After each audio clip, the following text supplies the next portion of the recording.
In this lecture, we will study about what is drift velocity. In whole lecture, you just have to pay attention. There will be nothing to write down as short notes, you just have to understand it.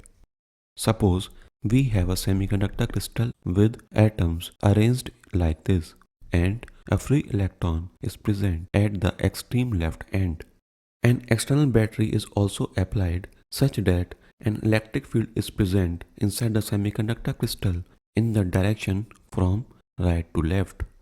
We know that an electron moves opposite to the direction of electric field, and this free electron will try to do the same.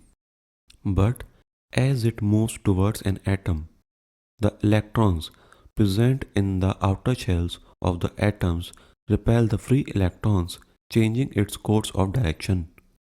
This collision results not only in the change of direction of electron motion but also reduces its energy.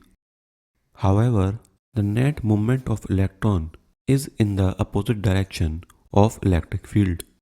But after few successive collisions, the electron energy reduces to a value which remains nearly the same, and the average velocity of electron with which they move in the direction opposite to electric field also remains approximately the same.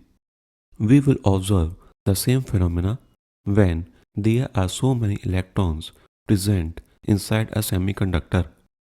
This gives us the definition of drift velocity, which is drift velocity is the average velocity with which carriers move in a direction specified by the direction of electric field. And for semiconductors we have two carriers, one is free electron and other is hole. For reference we have taken electron here, but if we have taken hole, then the concept will be same except that hole will move in the direction of electric field. Also, it also drift velocity is actually different than instantaneous velocity. You can observe that electrons actually move in random directions which may not be exactly opposite to the direction of electric field.